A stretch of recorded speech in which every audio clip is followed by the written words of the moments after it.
দর্শক, দেশের বিভিন্ন স্থানে নানা দাবিতে বিক্ষোভ মিছিল, র্যালি, সংবাদ সম্মেলন ও মানববন্ধন অনুষ্ঠিত হয়েছে।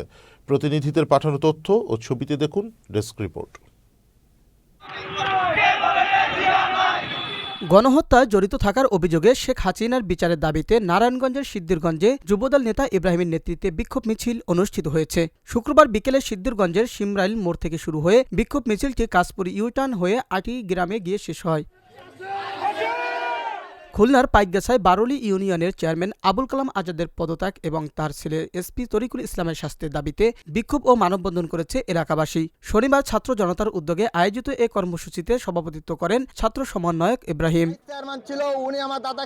কিশোরগঞ্জ সদর উপজেলার ১৪০০ ইউনিয়নের দরবারপুর গ্রামের মাটির ট্রাক্টরে গ্রামের রাস্তা ও পরিবেশ নষ্ট হওয়ার প্রতিবাদে বিক্ষোভ মিছিল করেছে এলাকাবাসী।